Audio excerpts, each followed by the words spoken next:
I'm Terry with Towers Murray Plumbing, here to show you how to tighten a loose toilet. Now, to tighten a loose toilet, first thing you want to do is start down here. Now, some toilets are going to have a small cap that hides the bolt. Each one's a little different. Normally they'll just snap off, and this is what holds the toilet in place. Now, hopefully your flange hasn't broke. If you've got a broken flange, you may have a bigger issue. At this point, you'll need a small crescent wrench or a pair of pliers. You can go ahead and snug that up. Repeat the same thing on the other side. Once you've got both sides retightened, you'll want to make sure your bowl doesn't wiggle back and forth. You got to be careful. Don't over tighten those bolts. You don't want to break your porcelain. Then the next thing you'll want to do is flush the toilet 3 or 4 times. Make sure you don't have any leaks.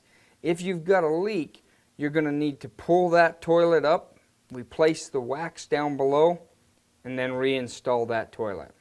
And again, I'm Terry with Towers Murray Plumbing, and we've shown you how to tighten a loose toilet.